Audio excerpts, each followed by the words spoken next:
నమస్తే, welcome to ABC news bulletin. ముందుగా headlines చూద్దాం.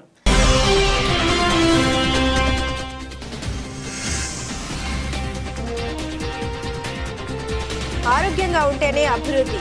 సీఎంఆర్ఎఫ్ చెక్కుల పంపిణీలో ఎమ్మెల్యే ఆదిరెడ్డి శ్రీనివాస్.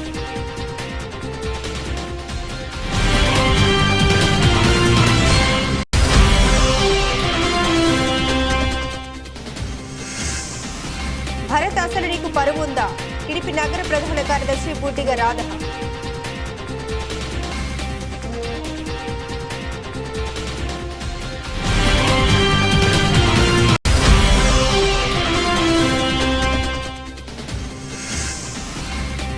నలుగురు మోటార్ సైకిళ్ల దొంగలను అరెస్టు. 11,60,000 రూపాయలు విలువ చేసే 29 మోటార్ సైకిళ్లు స్వాధీనం.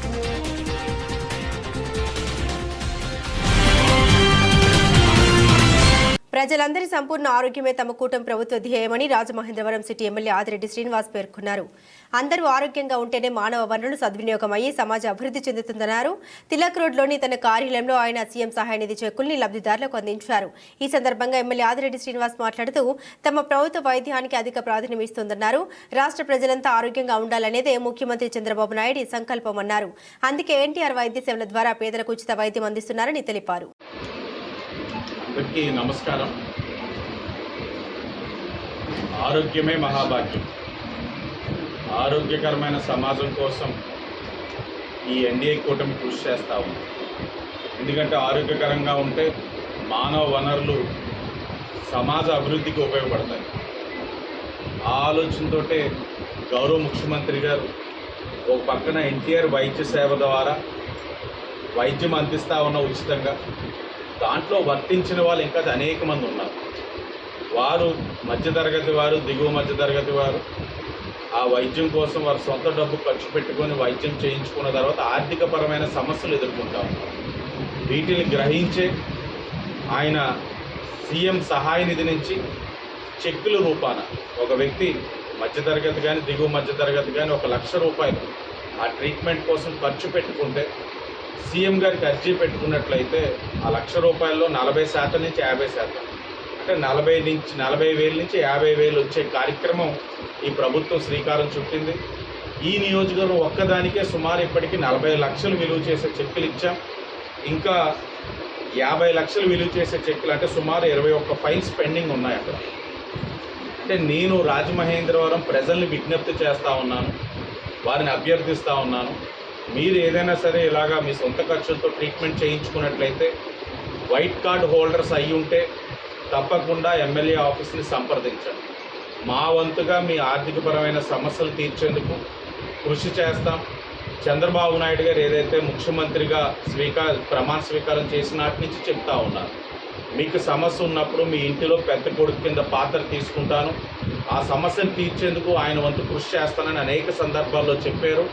అనేక రూపాన ఏదైతే మాట ఇచ్చున్నారో దాన్ని అమలు చేస్తూ ఉన్నారు. తప్పకుండా ప్రజలందరూ కూడా దాన్ని సద్వినియోగపరచుకొని సీఎం రిలీఫ్ ఫండ్ చెక్స్ ఏదైతే ఉందో ఆ అవకాశాన్ని ఉపయోగించుకోవాలని మరొక్కసారి రాజమండ్రి ప్రజల్ని అభ్యర్థిస్తూ ఉన్నాం.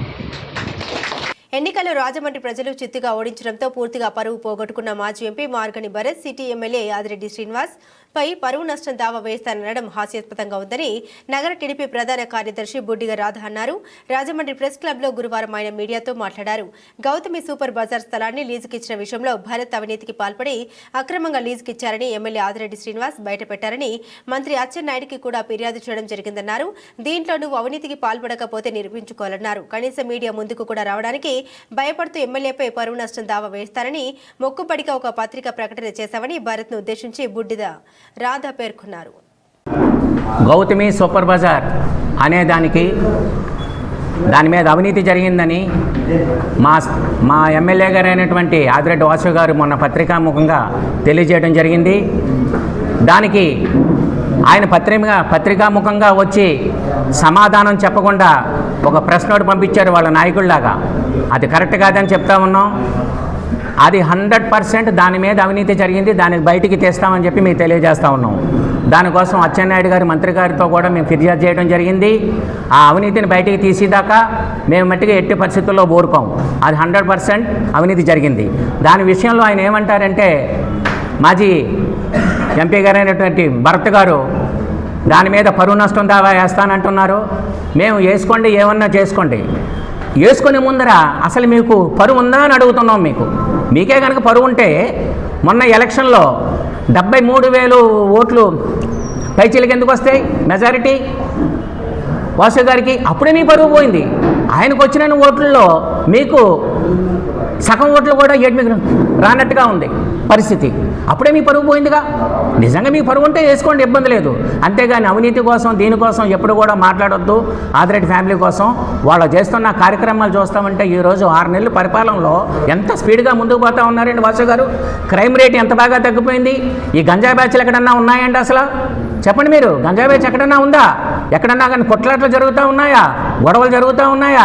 లేడీస్ అందరూ కూడా ఫ్రీగా బయటికి బ్రహ్మాండంగా తిరుగుతున్నారు. అసలు మనవరకు బయటికి రాగలిగారా? ఇదంతా కూడా ఆదిరెడ్డి వాసు గారు చేస్తున్న పరిపాలన అని చెప్పేసి, అభివృద్ధి కోసం ఆయన చేస్తున్నది అని చెప్పేసి తెలియజేస్తూ ఉన్నాం. అదేవిధంగా ఇంకొక చిన్న విషయం కూడా చెప్పాలనుకుంటున్నా. ఆయన సామాజిక వర్గానికి సంబంధించి రేలంగి వెంకట నరసింహారావు గారికి, వెంకటరామయ్య గారి విగ్రహానికి పెట్టాలని చెప్పి ప్రయత్నం చేస్తే ఆయన పెట్టనివ్వకుండా ఆపి ఆ దిమ్మను కూడా పగలగొట్టించారు. అదేవిధంగా ఈ గౌడ సెట్టుబల్జీ సంబంధించిన దొబ్బేటి వెంకటరెడ్డి గారికి విగ్రహం కోసం ఆదిరెడ్డి వాసు గారు దగ్గరుండి ప్రయత్నం చేసి అదేవిధంగా రేపు వై జంక్షన్లో పెట్టబోతా ఉన్నారు. అదేవిధంగా మొన్న రేలంగి విగ్రహం కూడా ఆదిరెడ్డి వాసు గారి దగ్గరుండి చేయించారు. 15వ తారీఖున దొబ్బేటి వెంకటరెడ్డి గారి విగ్రహం ఓపెనింగ్ చేస్తూ ఉన్నారు. కాబట్టి అందరూ కూడా వేలాదిగా వస్తూ ఉన్నారు. దాన్ని లాలాచెరువు సెంటర్లో దానికి మీ పత్రికా ముఖంగా మేము తెలియజేయవలసింది ఏంటంటే మీరందరూ కూడా వచ్చి అదంతా కూడా కవర్ చేయవలసిందిగా కోరుతూ ఉన్నాం. నమస్తే.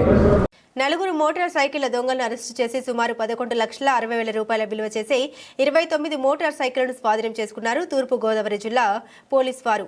ప్రెస్ మీట్లో కేసు వివరాలు వెల్లడించిన డీఎస్పీ కె రమేష్ బాబు, తూర్పు గోదావరి జిల్లా రాజమహేంద్రవరం చుట్టుపక్కల పరిసర ప్రాంతాల్లో మోటార్ సైకిల్ దొంగతనాలు ఎక్కువగా జరుగుతున్న దృష్ట్యా తూర్పు గోదావరి జిల్లా superintendent of police D Narasimhakishore IPS పర్యవేక్షణలో దొంగతనాలు జరగకుండా నియంత్రించేందుకు గాను జిల్లాలోని ప్రతి పోలీస్ స్టేషన్ పరిధిలో ప్రత్యేక టీంలను ఏర్పాటు చేసి ప్రత్యేకంగా పర్యవేక్షిస్తూ వారికి ఎప్పటికప్పుడు పలు సూచనలు చేస్తున్నారు.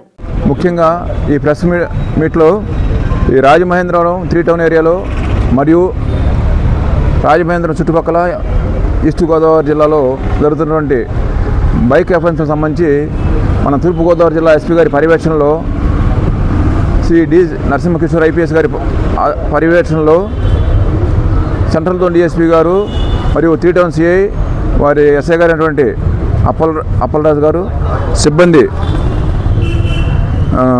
Head constable Lovaraju, head constables Lokumaru, M Venkateswararao, constables Vijay, Pavan మరియు శ్రీనివాసరావు అని వారితోటి ఒక స్పెషల్ పార్టీ ఏర్పాటు చేయడం జరిగింది. ఈరోజు గామన్ బీచ్ దగ్గర ఉదయం పూట వెహికల్ చెకింగ్ చేస్తున్న సమయంలో ఒక 4 గుర్తు తెలియని వ్యక్తులు 2 వీలర్స్ మీద పోలీసు వారి చెకింగ్ గమనించి వెనక్కి తిరిగి పారిపోతుండగా సిబ్బంది సహాయంతో వాళ్ళని పట్టుకొని వాళ్ళని ఇంట్రాగేషన్ చేయడం జరిగింది. అందులో మన ప్రాంతంలో నేరాలు చేసినటువంటి సుమారు 29 మోటార్ సైకిళ్ళు అందులో 12 మోటార్ సైకిల్స్ ఒక 3 టౌన్ సంబంధించినవి, ప్రకాష్ నగర్కి సంబంధించిన ఒక మోటార్ సైకిల్, రాజానగరం సంబంధించి 3 మోటార్ సైకిళ్ళు, కోరుకొండ సంబంధించి 1, ప్రతిపాడుకు సంబంధించి 1 మోటార్ సైకిల్, ధవళేశ్వరం దగ్గర నుంచి 1, అదేవిధంగా ఇంకా కొన్ని మోటార్ సైకిల్ ఏలూరు, తొండంగి, కడియం, నిడదవోలు గ్రామాల్లో కూడా దొంగలించినవి. మొత్తం కలిపి 29 మోటార్ సైకిల్స్ని సుమారు జగంపేట మండలం మామిడాల గ్రామంలో శ్రీ సదాశివానంద యోగ జ్ఞానాశ్రయం నందు బ్రహ్మర్షి సద్గురు పరమపిత వాల్మీకి శ్రీ స్వామి శివానంద పరమహంస వారి జన్మదినోత్సవం శుక్రవారం ఘనంగా నిర్వహించారు. ఈ కార్యక్రమానికి జగంపేట శాసనసభ్యులు జ్యోతుల నెహ్రూ, సతీమణి జ్యోతులమణి ముఖ్య అతిథిగా హాజరై పేదలకు నూతన వస్త్రాల్ని పంపిణీ చేశారు. అనంతరం సిద్ధ విద్యార్థులు 50 మంది భక్తులు అఖండ జపంలో పాల్గొని తరించారు. అనంతరం భారీ అన్న సమరాధన నిర్వహించారు. గత 24 సంవత్సరాలుగా ప్రతి ఆట కార్యక్రమాన్ని నిర్వహిస్తున్నట్లు నిర్వాహకులు పి బాబురావు తెలిపారు. ఆశ్రమ అభివృద్ధికి గ్రామస్తులు సహకరించాలని నిర్వాహకులు కోరారు. ఈ కార్యక్రమంలో ఆశ్రమ నిర్వాహకులు బ్రహ్మశ్రీ పసడుగుల బాబురావు, కోన బాబురావు, బొడ్డేటి సుమన్, మామిడాడ గ్రామ పెద్దలు అధిక సంఖ్యలో భక్తులు పాల్గొన్నారు. నమస్సుమాంజలి. బాబురావు మేస్టారు ప్రతి సంవత్సరం కూడా ఆయన వాళ్ళ నాన్నగారు ఉన్నప్పుడు ఘనంగా చేసేవారు, వాళ్ళ నాన్నగారు లేకపోయినా కూడా అంతే ఘనంగా చేస్తున్నారు. మనకి సహజంగా దానాలన్నింటిలోకి ఏది గొప్పదంటే అన్నదానం గొప్పదంటారు, తర్వాత వస్త్రదానం గొప్పదంటారు. అలా ఆ రెండు దానాలు కూడా బాబురావు సమక్షంలో చేయడం అతను పూర్వజన్మ సుకృతం. అయితే ఇక్కడ ఆశ్రమంలో చేసేవారు, ఆశ్రమంలో కొన్ని సమస్యలు ఎదురయ్యాయి ఇటీవల. మరి గ్రామస్తులు అందరూ కూడా కలిసి ఆ ఆశ్రమాన్ని పూర్వశోభ తెచ్చేలాగా బాబురావు మాస్టర్కి గ్రామస్తులందరూ సహాయ సహకారాలను అందించి ఆ ఆశ్రమాన్ని అభివృద్ధికి మీరు అందరూ తోడ్పడాలని, ఆ సమస్య ఏంటన్నది మీ అందరికీ తెలుసు, ఆ సమస్యను పరిష్కరించి అతనికి మీ సహకారాలు అందించి ఆ ఆశ్రమాన్ని పూర్వశోభ తెచ్చి ఎప్పటిలాగే ఉండేలాగా మీరు అందరూ చేయాలని మనస్ఫూర్తిగా నేను కోరుకుంటున్నాను. తర్వాత ఇంకొక విషయం ఏంటంటే, ఈ రోజుల్లో కుల సంఘాలు ఎక్కువైపోయి కులాలకే భోజనాలు పెడుతున్నారు తప్ప మిగతా కులాలకు పెట్టడం లేదు. కుల సంఘం పేరుతోటి ఆ కులం వాళ్ళకే పెడుతున్నారు కానీ వేరే కులం వాళ్ళకి భోజనాలు పెడతలేదు. ఇవాళ సమాజం అలా ఉంది. కానీ బాబురావు మాత్రం ఎప్పటి నుంచో బాబురావు మాస్టారు కులంతో సంబంధం లేకుండా మొత్తం ఊరందరికీ, అన్ని కులస్తులకి, అన్ని మతస్థులకి భోజనాలు పెడుతున్నారు. అదొకటి గొప్పతనం బాబురావులో ఉంది. మరి నాకు ఈ అవకాశం ఇచ్చిన బాబురావు మాస్టర్కి అందరికీ కూడా ధన్యవాదాలు తెలియజేసుకుంటూ సెలవు. అన్నా చెల్లెల అనుబంధం కథాంశంతో తీస్తున్న చిత్రం ప్రేమాయణం కేర్ ఆఫ్ ధర్మవరం అని చిత్ర దర్శకులు famous Prasad, producer Penke Srinivas, NIN Srinivas పేర్కొన్నారు. శుక్రవారం రాజమహేంద్రవరం స్థానిక ఆనంద్ నగర్లో చిత్ర యూనిట్ కార్యాలయంలో ఏర్పాటు చేసిన విలేకరుల సమావేశంలో వారు మాట్లాడుతూ ప్రేమాయణం కేర్ ఆఫ్ ధర్మవరం చిత్రాన్ని ఓటీటీలో విడుదల చేసేందుకు సన్నాహాలు చేస్తున్నామని తెలిపారు. పూర్తిగా కొత్త నటీనటులతో తీస్తున్న చిత్రమని వివరించారు. పాత కథాంశం అయినప్పటికీ చిత్రీకరణలో కొత్తదనంతో తీస్తున్నామని తెలిపారు. పూర్తిగా కొత్త నటీనటులతో తీస్తున్న చిత్రాన్ని ప్రేక్షకులు ఆదరిస్తారని ఆకాంక్ష వ్యక్తం చేశారు. అన్న చెల్లెల ఆప్యాయత బంధం ఏ విధంగా ఉంటుందో ఈ చిత్రం ద్వారా ప్రేక్షకులకు చూపిస్తామని అన్నారు. లోకల్ టాలెంట్ ని ప్రోత్సహించాలనే ఉద్దేశంతో స్థానిక యువకుడు మణి నాగేంద్రను హీరోగా ఎంపిక చేశామని తెలిపారు. అందరికీ నమస్కారం అండి. ముఖ్యంగా డైరెక్టర్ గారికి, అసిస్టెంట్ డైరెక్టర్ గారికి, మరి ముఖ్యంగా మన శ్రీనివాస్ గారు, మా చిన్న ఆర్టిస్టులందరినీ నమ్మి మాకు ఎంత మంచి అవకాశం ఇచ్చారు. నిజంగా ఈ సినిమా చాలా కష్టపడి డైరెక్టర్ గారు స్టోరీ రూపొందించారండి. ఇందులో ఉన్న ఆర్టిస్టులు అందరం కూడా చాలా కష్టపడి చేయాలని, ఎందుకంటే చిన్న స్థాయిలోంచే ఇది పెద్ద స్థాయిలోకి వెళ్ళాలనే ఒక ఇదితో అందరం ముందుకెళ్తున్నాం. ముఖ్యంగా మాకు మీడియా సహకారం అందించిన రత్నకిషోర్ గారికి చాలా ప్రత్యేక కృతజ్ఞతలు తెలియజేస్తున్నాం. అందులో ఈ సినిమాలో నాకు మంచి క్యారెక్టర్ ఇచ్చారండి, దుర్గా విలన్ క్యారెక్టరు. అది నేను చాలా కష్టపడి చేయాలని ఉద్దేశంతో ఉన్నామండి. ఇలా ముందుకు రావడానికి సహకరించిన ప్రతి ఒక్కరికి ధన్యవాదాలు తెలుసుకుంటూ సెలవు తీసుకుంటాం. చిన్న విషయం అండి. ఏమంటే కనుక ఎన్ని స్టోరీలు ఉన్న కథలు పట్టుకుని తిరుగుతున్న క్రమంలో ఎంతోమంది కలవటం జరిగింది, ఎన్నో రోజులుగా ఎదురు చూడటం జరిగింది. అలాంటి పరిస్థితుల్లో మాకు శ్రీని గారు మాకు చాలా అభయం ఇచ్చారండి. అంటే ఫస్ట్ టైం చేస్తున్నాం, అసలు మమ్మల్ని ఏ విధంగా నమ్మారన్నది నిజంగా హ్యాట్సాప్ చెప్పాలండి. ఆ నమ్మకాన్ని మేము నిలబెట్టుకుంటాం. ప్రతిదీ కూడా పిన్ టు పిన్ను ఆయన కనుసంధానంలోంచి వెళ్తుంది. అలాగే అదేవిధంగా ఈ సినిమా ఇలా పట్టాలెక్కడానికి కారణం కూడా వన్ ఆఫ్ ద మా అసిస్టెంట్ డైరెక్టర్ గారు సుగుణ మారెళ్ళ గారు కూడా ఆవిడ ముందున్నారు. ఈ విషయంలో తెర వెనకున్న వ్యక్తులు కూడా ఉన్నారండి. ఆ పేర్లు మీకు త్వరలోనే చెప్తాం. అందులో ముఖ్యంగా రత్నకిషోర్ గారు ఉన్నారు. ఆయన మాకు ఒక దారి, విధానం ఇవన్నీ చూపించారండి. ఈ నమ్మకాన్ని పోగొట్టుకోకుండా మేము ఈ సినిమా చేసి చూపిస్తాం. ఈ సినిమాతో మేము ముందుకెళ్ళే ప్రయత్నం అంటే ఇది మాకు చాలా దీని మీద ఎసెట్ పెట్టుకుని ఉన్నాం. దీని మీద తప్పకుండా ఆదరిస్తారని మరొక్కసారి చెప్తున్నానండి. మాకు ఈ అవకాశాన్ని ఇచ్చినటువంటి ఎన్ఐన్ శ్రీని గారికి, సత్యభామ గారికి, రత్నకిషోర్ గారికి స్పెషల్ థ్యాంక్స్ చెప్తున్నాను. అలాగే ఈ కార్యక్రమానికి మా నాయకులు సుందరపల్లి గోపాలకృష్ణ గారు రావాలి, కొన్ని అనివార్య కారణాల వల్ల ఆయన రాలేకపోయారు. మరొకసారి మిమ్మల్ని అందరినీ కలుస్తాను. Thank you. కబడ్డీ పోటీలో గెలుపొందిన విజేతకు ప్రధాన బహుమతి ప్రకటించి అందజేసిన విశ్వ హిందూ ధర్మ పరిరక్షణ రామసేన వ్యవస్థాపకులు కంపాల శ్రీనివాస్. దేవీపట్నం మండలం ఫజిలాబాద్ గ్రామంలో వల్లీసేన సుబ్రహ్మణ్య షష్ఠి తీర్థ మహోత్సవాలు అంగరంగ వైభవంగా ఆలయ కమిటీ సభ్యులు ప్రతి సంవత్సరం నిర్వహిస్తూ వస్తున్నారు. ఈసారి మహోత్సవాలు ఘనంగా నిర్వహించారు.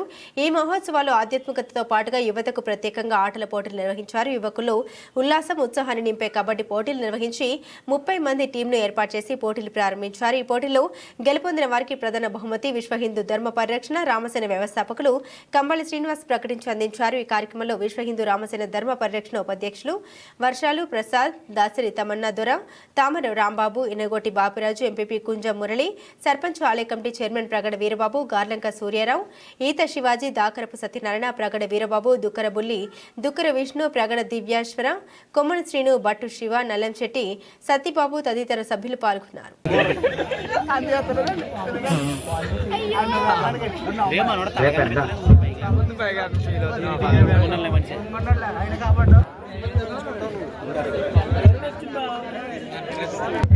భారత్ మాతా కీ జై, జై శ్రీరామ్.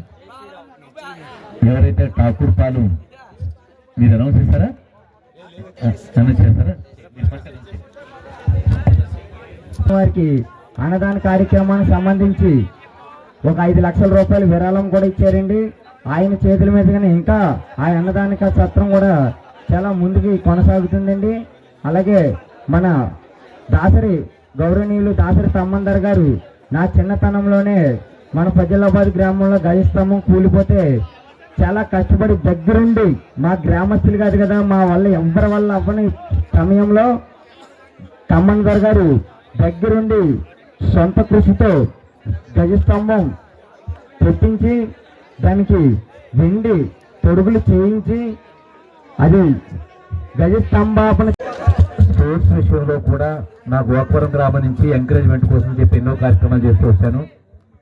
ఈ టోర్నమెంట్కి ప్రత్యేకించి అయితే ఫస్ట్ ప్రైజ్ అయితే మాత్రం నేనే 15,000 రూపాయలు ఇస్తానని చెప్పి నేను చెప్పాను. ఈ విధంగా నేను ఎంకరేజ్మెంట్ చుట్టుపక్కల గ్రామాలకు కానీ ఇలా కబడ్డీ ఆడుతున్న వాడు కానీ యువతకి ఎవరైతే మీరు ముందుకెళ్తారో మీకు ప్రోత్సాహకరంగా ఉండాలని చెప్పి మొట్టమొదటి ప్రైజ్ నేను ఇస్తానని చెప్పి చెప్పాను. ఠాకూర్ పాలెం మొదటిగా 4వ విజేత అయినటువంటి తంటికొండ గ్రామస్తులు ఎవరైతే ఉన్నారో వాళ్ళు ముందుకు వస్తే వాళ్ళకి ఏమిటి ఇవ్వాలో చెప్పి వాళ్ళకి హ్యాండ్ ఓవర్ చేస్తాం.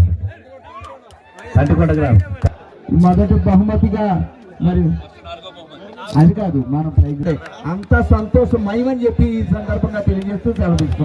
రాష్ట్ర వ్యాప్తంగా రైతులకు జరుగుతున్న ప్రభుత్వ వ్యతిరేక విధానాలకు కూటమి ప్రభుత్వం బాధ్యత వహించి మేలుకోవాలని తూర్పు గోదావరి జిల్లా వైఎస్ఆర్ కాంగ్రెస్ పార్టీ జిల్లా అధ్యక్షుడు చెల్లుబోయిన వేణుగోపాలకృష్ణ డిమాండ్ చేశారు. గురువారం వైఎస్ఆర్సీపీ జిల్లా అధ్యక్షులు మాజీ మంత్రి చెల్లుబోయిన శ్రీనివాస వేణుగోపాలకృష్ణ ఆధ్వర్యంలో తానేటి వనిత, జక్కంపూడి రాజా, గూడూరి శ్రీనివాస్, సత్య సూర్యనారాయణ రెడ్డి, తలారి వెంకట్రావు, జక్కంపూడి విజయలక్ష్మి, ఆకుల వీర్రాజు, మేడపాటి షర్మిల రెడ్డి తదితరులతో కలిసి తూర్పు గోదావరి జిల్లా కలెక్టర్కు భారీ స్థాయిలో ర్యాలీగా రైతులు పక్షాన తరలి వెళ్లి జిల్లా కలెక్టర్కు కార్యాలయంలో నాయకులతో పార్టీ శ్రేణులతో కలిసి రైతాంగ సమస్యలు పరిష్కరించాలని కోరుతూ వినతి పత్రం సమర్పించారు. ముందుగా మాజీ ఎమ్మెల్యే జోకంపూడి రాజా రాజమహేంద్రవరంలోని తన స్వగృహం నుండి భారీ బైక్ ర్యాలీతో రూరల్ పార్టీ కార్యాలయానికి చేరుకున్నారు. రాజశేఖర రెడ్డి గారు వ్యవసాయ రంగానికి పెద్దపీట వేస్తూ అన్ని రకాలుగాను రైతుకు తోడుగా ఉంటే తండ్రికి మించినటువంటి తనయుడిగా రాజశేఖర రెడ్డి గారి యొక్క ఆశయాలనే సిద్ధాంతాలుగా అమలు చేస్తూ వైఎస్ఆర్ కాంగ్రెస్ పార్టీని స్థాపించడం, మరి అధికారంలో ఉన్న ప్రతిపక్షంలో ఉన్నా కూడా అనుక్షణం రైతుల సంక్షేమం కోరేటటువంటి నాయకుడిగా జగన్మోహన్ రెడ్డి గారు ప్రతి అడుగు కూడా ముందుకు వేస్తూ ఉన్నారు. గడిచినటువంటి 5 ఏళ్ళు 2019 నుంచి 25 వరకు విత్తనాల నుండి విక్రయాల వరకు అన్ని స్థాయిల్లోనే కూడా ప్రభుత్వం ఇంటర్వ్యూన్ అవుతూ ఎక్కడైతే రైతులకి కష్టాలు వస్తుందో అక్కడ ప్రభుత్వం రైతుకి భరోసాగా ఉంటుంది అనేటువంటి ఒక నమ్మకాన్ని కలిగిస్తూ గడిచినటువంటి 5 ఏళ్ల పాలన జరిగితే ఈవేళ చంద్రబాబు నాయుడు గారు సూపర్ 6 పేరిట ఏదైతే ఆయన మార్క్ పాలిటిక్స్, మార్క్ గవర్నెన్స్ ఎన్నికలకు ముందు వాగ్దానాలు ఇస్తారు, ఎన్నికల అనంతరం వాటిని పూర్తిగా గాలికి వదిలేసేటటువంటి కార్యక్రమం చేస్తారు. అందులో భాగంగానే మరొకసారి రైతులకి మొండి చేయి చూపిస్తూ ఏదైతే రైతులకి గడిచినటువంటి ప్రభుత్వంలో ప్రతి ఏడాది 13,500 రూపాయల చొప్పున రైతు భరోసా డబ్బులు ఆర్థికంగా ప్రభుత్వం నుంచి రైతులకి సాయం అందించేటటువంటి కార్యక్రమం చేసింది. ఇవాళ దాదాపుగా 7-8 నెలలు గడుస్తూ ఉన్నప్పటికీ కూడా ఏ ఒక్క రైతు కూడా 20,000 రూపాయలు ఒక్కొక్కరికి రైతులకు ఇస్తానని చెప్పినటువంటి మాటని గాలికి వదిలేసి ఏ రైతుకి కనీసం ఒక్క పైసా కూడా, ఒక్క పావలా కూడా కనీసం ఏ రైతుకి కూడా ఉపయోగపడినటువంటి పరిస్థితి కానీ, ఆర్థికంగా సాయాన్ని అందించినటువంటి కార్యక్రమం కానీ చేసినటువంటి పరిస్థితి లేదు. అలాగే గత ప్రభుత్వంలో ఏదైతే పంట నష్టం జరిగినటువంటి అదే సీజన్లో తక్షణమే జరిగినటువంటి నష్టాన్ని ఎన్యూమరేషన్ చేసి ఆ రైతు ప్రభుత్వం నుంచి ఇన్సూరెన్స్ రూపంలో అయితేనేమి, లేకపోతే ఏదైతే ప్రభుత్వం నుంచి అందాల్సినటువంటి ఇన్పుట్ సబ్సిడీకి సంబంధించినటువంటి డబ్బులు అయితేనేమి వెంటనే అదే సీజన్లో రైతులకు అందించేటువంటి కార్యక్రమం జరిగేది. మరి ఇవాళ తుఫాన్ల కారణంగా రైతులు దెబ్బ మీద దెబ్బ తగిలి ఇబ్బంది పడతా ఉన్నటువంటి పరిస్థితి ఉన్నప్పటికీ కూడా ఏ రైతుకి కూడా కనీసం మేము ఉన్నాము ప్రభుత్వం తరఫున న్యాయబద్ధంగా ఎన్యూమినేషన్ చేస్తాం.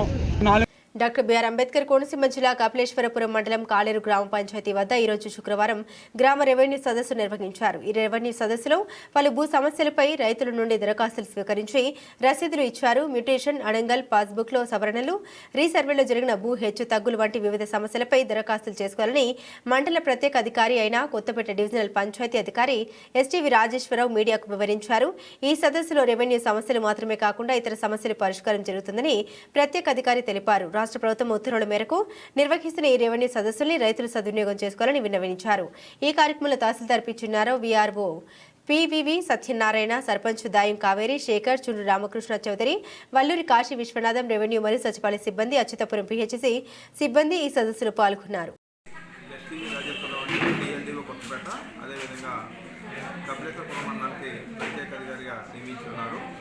గౌరవ ముఖ్యమంత్రి గారు రైతుల యొక్క శ్రేయస్సును దృష్టిలో పెట్టుకొని రాష్ట్రం అంతా కూడా రెవెన్యూ సదస్సులు అనేది నిర్వహించమని ఆదేశిస్తున్నారు. దాంట్లో భాగంగా ఈరోజు ఈ కాలేరు గ్రామంలో గ్రామ సభ నిర్వహించడం జరుగుతుంది. ముఖ్యంగా రైతులకు ఉన్నటువంటి సమస్యలు లేదా వాళ్ళ కావాల్సిన సర్వీసెస్ ఏమైనా సమస్యలు ఉంటే వాళ్ళకి పట్టాల్లో కానీ, వడ్డీలో కానీ, అడంగల్లో కానీ ఏమైనా తేడాలు ఉంటే అవన్నీ తగ్గించుకోవడానికి ఇక్కడ గ్రీవెన్స్ తీసుకోవడం జరుగుతుంది. అదేవిధంగా కొన్ని ఉద్యోగ సర్వీసులు కూడా ఇక్కడ ఇవ్వడం జరుగుతుంది. ఈ కార్యక్రమం మన కపిలేశ్వరం మండలంలో 10వ తేదీన మనం ప్రారంభించాము. ఈ నెల 30 వరకు కూడా ఎంఆర్ఓ గారి ఆధ్వర్యంలో ఒక టీం వేయడం జరిగింది. ఈ టీం సభ్యులు మేమంతా కూడా గ్రామాలకు వెళ్ళి 30వ తేదీ వరకు రైతులు ఇచ్చినటువంటి గ్రీవెన్సెస్ అన్ని తీసుకొని అదేవిధంగా పీజీఆర్ఎస్ పోర్టల్లో అవన్నీ కూడా నమోదు చేసి ఆ రైతులకి సత్వర న్యాయం చేయడానికి ఈ రెవెన్యూ సదస్సులు అనేవి నిర్వహించబడుతున్నాయి. సో రైతులందరూ కూడా ఈ సదస్సులను వినియోగించుకోవాల్సిందిగా తెలియజేస్తున్నాం. Thank you. ఈ నెల 14వ తేదీ శనివారం రోజున సాగునీటి వినియోగదారులు సంఘం ఎన్నికలు జరుగుతాయని కపిలేశ్వరపురం మండలం తహసీల్దార్ చిన్నారావు మీడియాకు తెలిపారు. కపిలేశ్వరపురం మండలం పరిధిలో 5 నీటి వినియోగదారుల సంఘాలు, 12 ప్రాదేశిక నియోజకవర్గాలు ఉన్నాయన్నారు. ఇప్పటికే 2 దఫాలు ఎన్నికల సిబ్బందికి ఎన్నికల నిర్వహణపై శిక్షణ ఇవ్వడం జరిగిందని తెలిపారు. అలాగే పోలింగ్ కేంద్రాలను సందర్శించి ఎన్నికల నిర్వహణకు ఏర్పాటు చేశామన్నారు. మండలంలో 11,433 మంది తమ ఓటు హక్కుని వినియోగించుకోవాల్సి ఉందని తహసీల్దార్ పేర్కొన్నారు. 1B గానీ, పాస్బుక్ గానీ, వీఆర్ఓ ధ్రువపత్రం గానీ తీసుకొని వచ్చి తమ ఓటు హక్కుని వినియోగించుకోవాలని విజ్ఞప్తి చేశారు. ఈ మీడియా సమావేశంలో మండల ప్రత్యేక అధికారి ఎస్టీవీ రాజేశ్వరరావు పాల్గొన్నారు. కపిలేశ్వరం మండలంలో రేపు అంటే 14వ తారీఖు శనివారం నాడు 5 నీటి సంఘాలు ఉన్నాయండి. వాటన్నిటికి కూడా రేపు ఎన్నికలు నిర్వహించబడతాయి. దానికి సంబంధించిన 5 సంఘాలు ఏంటంటే కాలేరు, మాచర, అంగర, వల్లూరు మరియు తాతపూడి. ఇందులో ఒక్కొక్క పువ్వాలలో 12 టీసీలు ఉంటాయండి. ఆ 12 టీసీలో కాలేరుకు వచ్చేలాంటికి 1722 ఓటర్లు ఉన్నారు. అదేవిధంగా మాసలు వచ్చేలాంటికి 2638 మంది ఉన్నారు. 2644 మంది ఉన్నారండి. అలాగే అంగర్ వచ్చేలాంటికి 2360 మంది ఉన్నారు. వల్లూరు వచ్చేలాంటికి 2760 మంది ఉన్నారు. తాతపూడి 2142 మంది ఉన్నారు. మొత్తం 11,639 మంది ఓటర్లు నమోదై ఉన్నారు. ఇవన్నిటికి కూడా అందరికీ మేము ఇప్పటికే రైతులందరికీ గండోరావు మోహన్ గారు అలాగే రిక్షాల్లో ఆడియో వినిపించడం ద్వారా అందరికీ తెలియజేస్తాం.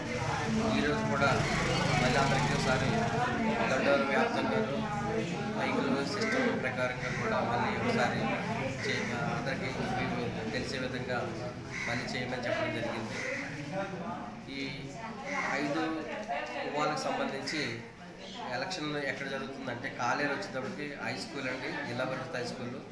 అదేవిధంగా మార్చర్ కూడా జిల్లా పరిషత్ హై స్కూల్లో జరుగుతుంది. అంగరాలు కూడా జిల్లా పరిషత్ హై స్కూల్లో జరుగుతుంది. వల్లూరు జిల్లా పరిషత్ హై స్కూల్లో జరుగుతుంది. తాతుపూడి వచ్చేటప్పటికి అక్కడ గ్రామ పంచాయతీలో జరుగుతుందండి. కాబట్టి దీనికి సంబంధించిన శిక్షణ ఇప్పటికే ఇవ్వడం జరిగింది అందరికీ. అలాగే ఈరోజు కూడా ఆయా సంబంధిత ఎన్నికల అధికారులు మరియు అసిస్టెంట్ ఎన్నికల అధికారులు కూడా ఆయా పరిధిలో రేపు పొద్దున్న ఈవేళ మళ్ళీ ఒకసారి ఫైనల్గా శిక్షణ ఇస్తున్నాము. ఈరోజు కూడా మధ్యాహ్నం మేము కాలేరులో కూడా అందరూ ఎన్నికలకు సంబంధించిన సిబ్బంది అందరికీ ఒకసారి శిక్షణ ఇవ్వాలని మధ్యాహ్నం నిర్ణయించుకోవడం జరిగిందండి. ఈ ప్రకారంగా రేపు జరగవలసిన నీటి సంఘ ఎలక్షన్ అందరికీ అన్ని సిద్ధంగా ఉన్నామని తెలియజేస్తున్నాను. ఈ మూలంగా థ్యాంక్ యూ. వర్గీకరణ వ్యతిరేక పోరాట సమితి JAC chairman Upalati Deviprasad press meet points. 15వ తేదీన గుంటూరు నల్లపాడులో వర్గీకరణకు వ్యతిరేకంగా మాలలతో భారీ బహిరంగ సభ. ఆగస్టు 1 సుప్రీంకోర్టు ఎస్సీ వర్గీకరణపై భిన్నమైన తీర్పు ఇచ్చింది. మేలు చేయడం కోసం ప్రత్యేక ట్రీట్మెంట్ ఇవ్వచ్చు అని సుప్రీంకోర్టు తెలిపింది. వర్గీకరణపై రాష్ట్రాలకు అధికారం లేదని గతంలో సుప్రీంకోర్టు తీర్పు చెప్పింది. కేంద్రానికి అధికారం ఉంది తప్ప రాష్ట్రాలకు అధికారం లేదన్నారు. నా పేరు ఉపలేటి దేవిప్రసాద్. అఖిల భారత మాల సంఘాలు గుంటూరు నల్లపాడులో సాయంత్రం 4 గంటలకి జరగబోతున్నటువంటి భారీ బహిరంగ సభ యొక్క ఉద్దేశం చెప్పడం కోసం ప్రతి పట్టణానికి ప్రతి జిల్లాకి కూడా పర్యటన చేస్తున్నాం. దానిలో భాగంగా ఇప్పుడు హర్షకుమార్ గారు మాజీ పార్లమెంట్ సభ్యులు గౌరవనీయులు మరి వారు ఇక్కడికి ఆహ్వానించిన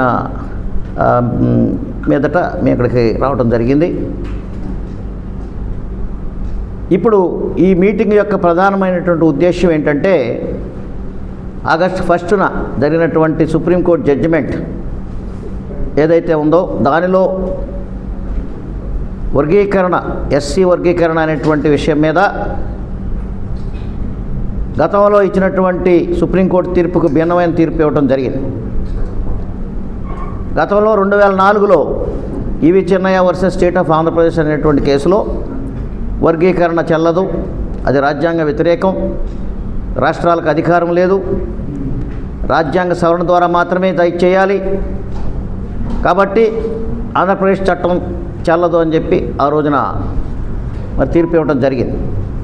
మళ్ళీ 20 సంవత్సరాల తర్వాత 2004లో ఇచ్చిన తీర్పు తిరగదోడుతూ 2024లో సుప్రీంకోర్టు కొన్ని మరి విషయాల మీద డిఫర్ అయింది ఆ తీర్పుతోటి. అయితే ఇది తీర్పు అనడానికి వీలు లేదు, ఎందుకంటే దీని మీద కేసు ఏం లేదు ఇక్కడ ఆంధ్రప్రదేశ్ ప్రభుత్వానికి కానీ సుప్రీంకోర్టు మీద కానీ. ఈ తీర్పు అనేటువంటిది పంజాబ్ రాష్ట్రం వేసినటువంటి కేసులో ఇక్కడ వాళ్ళు ఇంప్లీడ్ అయ్యి వీళ్ళు ఆర్గ్యుమెంట్ చేసినప్పుడు ఏం చెప్పారంటే కొన్ని సూచనలు చేశారు. ఆ సూచనల ప్రకారంగా ఏదైనా కులం వెనకబడిపోయి ఉన్నట్లయితే వాళ్ళకి మేలు చేయటం కోసం రాష్ట్రాలకు అధికారం ఉంది, వాళ్ళు కొంత వర్గీకరణకు వరకు చేసుకోవచ్చు, వర్గీకరణ అని చెప్పలేదు, కొంచెం ప్రత్యేక ట్రీట్మెంట్ ఇవ్వచ్చు, కాబట్టి ఆ ఇవ్వటానికి రాష్ట్రాలకు అధికారం ఉంది అని చెప్పి చెప్పడం జరిగింది. అయితే ఇది అంతకుముందు ఇచ్చినటువంటి తీర్పుకి విరుద్ధంగా ఉంది. రాష్ట్రాలకు అధికారం లేదు, ఆర్టికల్ 341 ప్రకారంగా రాజ్యాంగంలో ఇది కేంద్ర సబ్జెక్టు కేంద్రమే చేయాలి, రాష్ట్రాలకు అధికారం లేదని చెప్పి అప్పుడు చెప్పినటువంటి తీర్పుకి భిన్నమైన తీర్పునిస్తూ ఆర్టికల్ 341లో కూడా రాష్ట్రాలు చేసుకోవచ్చు అనేటువంటి విషయాన్ని చెప్పడం జరిగింది. దీనిలో బేలా త్రివేది అనేటువంటి జడ్జి గారు డిఫర్ అయ్యారు. మాజీ MP Harshakumar press meet points. నల్లపాడులో మాలల గర్జనకు ప్రతి ఒక్కరూ హాజరవ్వాలి. ప్రభుత్వంలాగా వాహనాలు సమకూర్చుకోలేం, గ్రామాల్లో సైతం చందాలు వేసుకుని సభకు రావడానికి ప్రయత్నాలు చేస్తున్నారు. ప్రభుత్వం ఆర్టీసీ బస్సులు కూడా ఇవ్వడం లేదు. మా సభకు అంతరాయం కలిగించకండి. గతంలో రాజమండ్రి సభతో వర్గీకరణ అడ్డుకున్నాం. రాజ్యాంగాన్ని అతిక్రమించి సుప్రీంకోర్టు తీర్పు ఇచ్చింది. రాజ్యాంగ సవరణ ద్వారా పార్లమెంట్లో మాత్రమే చట్టం చేయగలరు. ఇది ప్రధాని మోదీ, ముఖ్యమంత్రి చంద్రబాబు కుట్ర పని సుప్రీంకోర్టుతో చెప్పించిన తీర్పు. పార్లమెంట్లో ఎంపీలందరూ వర్గీకరణ అంశం చర్చించాలని అప్పీల్ చేస్తున్నామన్నారు. ఈ రోజున ఏదైతే వర్గీకరణ సమస్య అనేది బీజేపీ టీడీపీ కోalition గవర్నమెంట్ తీసుకుని వచ్చి దళితులకి అన్యాయం చేసే దశగా రిజర్వేషన్లు ఎత్తేసే దశగా ముందుకెళ్తున్నారో ఇది చాలా బాధాకరం. కేంద్రంలో ఉన్నటువంటి ఎంపీలందరినీ కూడా మేము ఈ సభ ద్వారా కోరేది ఏంటంటే ఖచ్చితంగా వర్గీకరణని మీరు పార్లమెంట్లో అడ్డుకోండి. మన రాష్ట్ర ఎంపీలను కూడా మేము అభ్యర్థిస్తున్నాం, దయచేసి వర్గీకరణ గురించి మాట్లాడండి. మీ కులాన్ని విడదీస్తుంటే మీకు రక్తం ఉడకట్లేదా? ఇది చాలా బాధాకరం. అరే ఫస్ట్ చాలా కేటగిరికల్గా మన రక్షణ కవచంగా ఉన్నటువంటి ఎస్సీ అట్రాసిటీ చట్టాన్ని ఎత్తేసారు 2 జడ్జిల ధర్మాసనం. మళ్ళా దాన్ని సుప్రీంకోర్టు తన కాన్స్టిట్యూషనల్ బెంచ్ మీదకి తీసుకుని వచ్చి అది యథావిధిగా కొనసాగాలి, దీన్ని కొట్టే. బులెటిన్ ముగించే ముందు హెడ్లైన్స్ మరోసారి.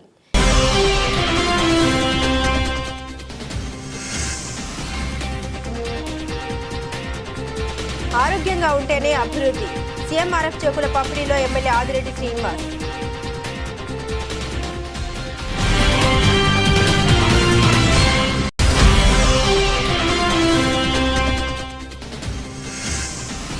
భరత్ అసలు నీకు పరువు ఉందా? టీడీపీ నగర ప్రధాన కార్యదర్శి బుడ్డిగ రాధ.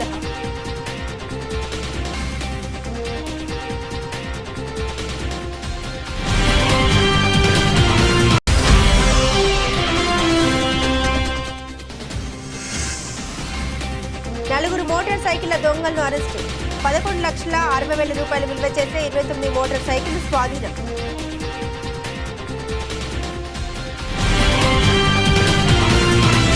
ఇవి బులెటిన్ అప్డేట్స్. మరిన్ని అప్డేట్స్ కోసం చూస్తూనే ఉండండి ABC న్యూస్.